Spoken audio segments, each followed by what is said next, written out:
नमस्कार दोस्तों।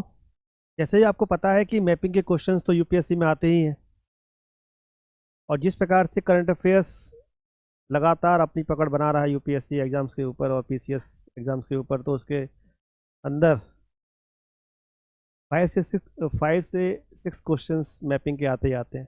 करीब 2015 से आप पेपर देखेंगे तो मैपिंग के क्वेश्चंस कंटिन्यू आ रहे हैं। लेकिन इसमें मैपिंग के क्वेश्चन में एक खास बात ये है कि जितने भी क्वेश्चंस, जितने भी प्रश्न आपके मैपिंग के आ रहे हैं, उसमें से 80% क्वेश्चंस आपके एशिया कॉन्टिनेंटल से आ रहे हैं, यानी एशिया महाद्वीप से आ रहे हैं। और इस बात को आप जानते होंगे कि एशिया महाद्वीप में जो आपका वेस्ट एशिया है, वेस्ट एशिया, वो लगातार कभी ना कभी करंट में बना ही रहता है। वेस्ट एशिया, वेस्ट एशिया, इसको हम मिडिल ईस्ट भी कह सकते हैं। यूरोप के देशों ने ग्रीनविच लाइन के ईस्ट में इस पार्ट को 3 पार्ट्स में डिवाइड कर दिया। एक नियर ईस्ट, एक मिडिल ईस्ट और एक फॉर ईस्ट। इसमें से ही एक पार्ट है मिडिल ईस्ट। तो यूरोपीय देशों के लिए ये जो रीजन है, ये क्या कहलाएगा? Middle east. और हमारे लिए हम इसको क्या बोलेंगे? वेस्ट, यानी वेस्ट एशिया। हम एशिया में हैं तो हमारे वेस्ट में क्या है? West Asia. और यूरोपीय देशों के लिए क्या है? ये मिडिल ईस्ट। समझ गए आप लोग? तो इसको हम क्या बोल सकते हैं? इसको हम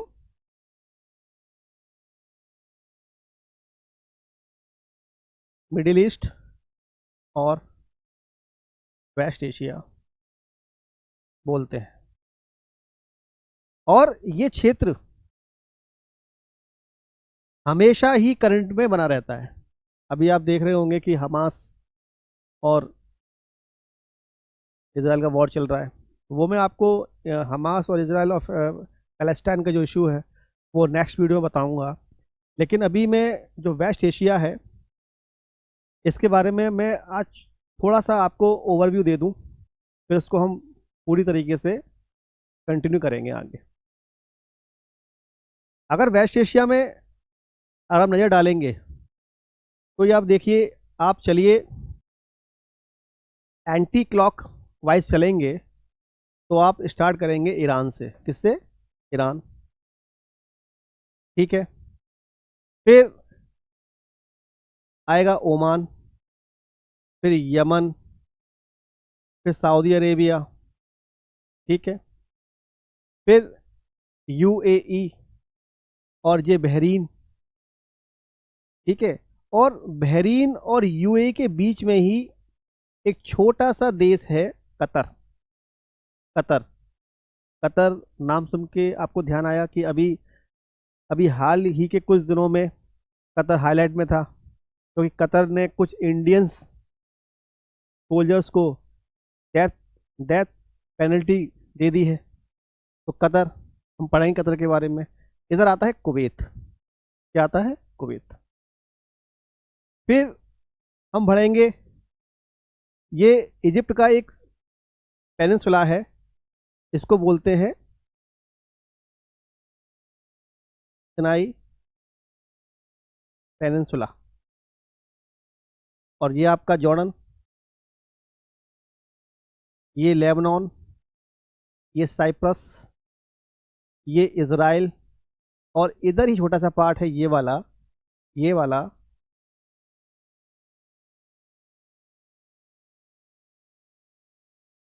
Palestine.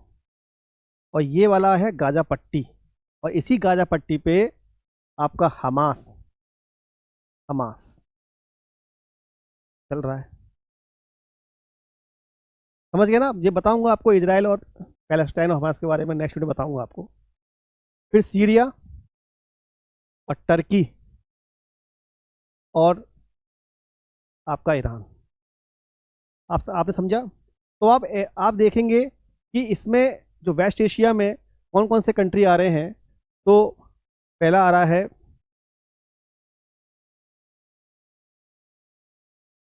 Saudi Arabia, Yemen, Oman, UAE, Qatar, Bahrain और कुवैत। फिर इसके आगे आएंगे आप तो Syria, Iraq, Iran, Jordan, Cyprus, Israel, Palestine और जॉर्डन। ये सारे कंट्री आ गए आपके।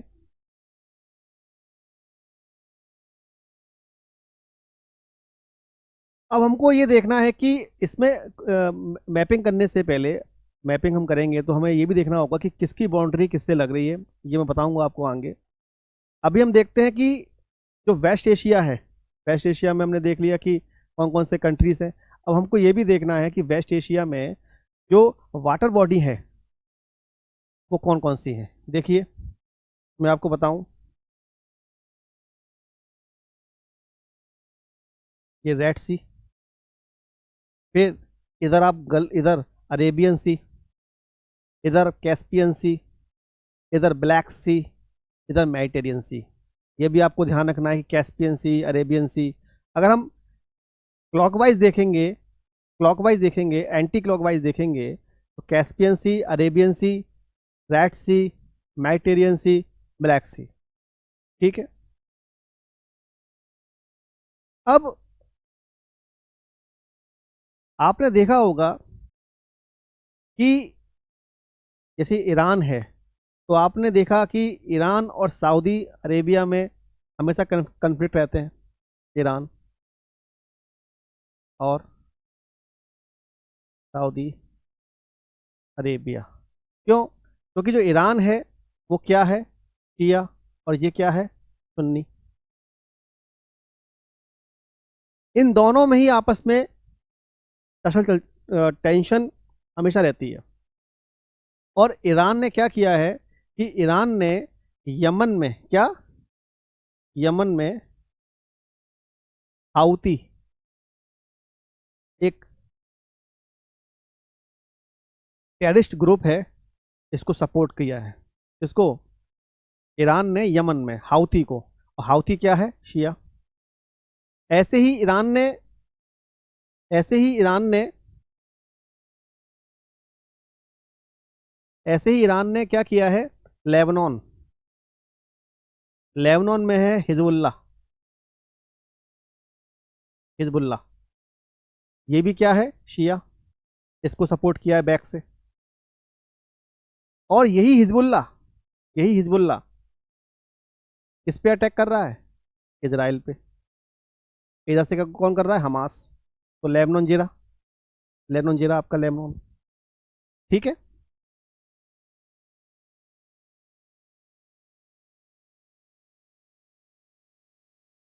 और ईरान और अमेरिका के बीच में न्यूक्लियर डील हुई है। इसको बोलते हैं joint comprehensive joint joint comprehensive plan of action. तो बोलते हैं तो बोलते हैं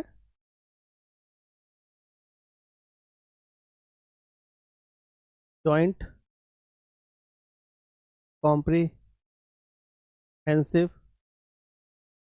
प्लान ऑफ एक्शन। ये डील हुई थी 2015 में, और बराक ओबामा और ईरान के बीच। इस joint comprehensive plan of action में यह तय हुआ था कि जो ईरान है वो न्यूक्लियर का यूज किसमें,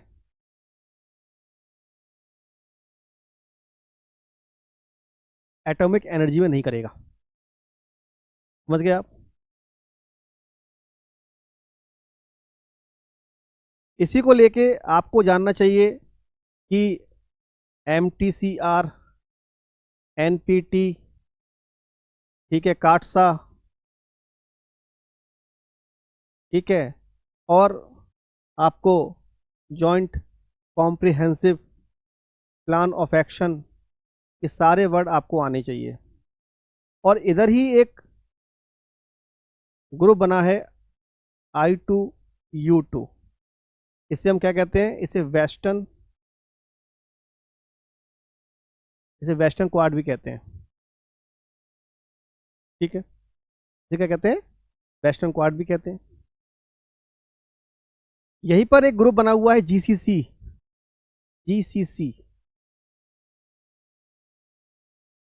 गल्फ कॉम्प्रिहेंसिव काउंसिल, ये भी आपको देखना चाहिए। ठीक है,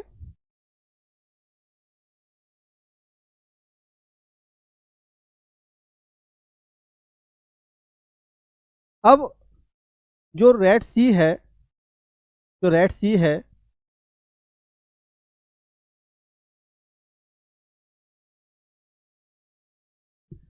ये रेड सी है, तो रेड सी और गल्फ ऑफ अदान के बीच में कौन सी स्टेट है, स्टेट ऑफ बाब अल मंदेब,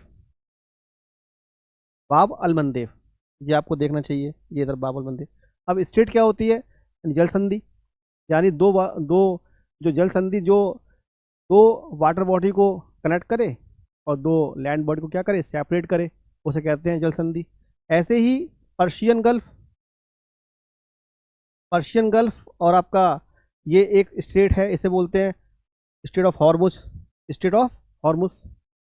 इधर आपका ये रहा डेड सी, वैसे सी ऑफ गैलीलियो, ये आपको देखना है। तो आप समझ पाए, वेस्टर्न एशिया में आपको ये देखना है कि वेस्टर्न एशिया में कि कौन कौन से कंट्री हैं, कौन कौन से कंट्री की बाउंड्री किस किससे लग रही है। तो मैंने आपको बताया कि Saudi Arabia, Yemen, Oman, UAE, Qatar, Bahrain, Kuwait, Iran, Syria, Turkey, और इधर भी एक चलता है कन्फ्लिक्ट जॉर्जिया और आर्मेनिया और अजरबैजान को लेके, नागोवा काराबाख को लेके। तो मैं अभी तो मैंने आपको एक ओवरव्यू दिया है, लेकिन मैं नेक्स्ट वीडियो में आपको बिल्कुल विस्तृत रूप से पढ़ाऊंगा उसको।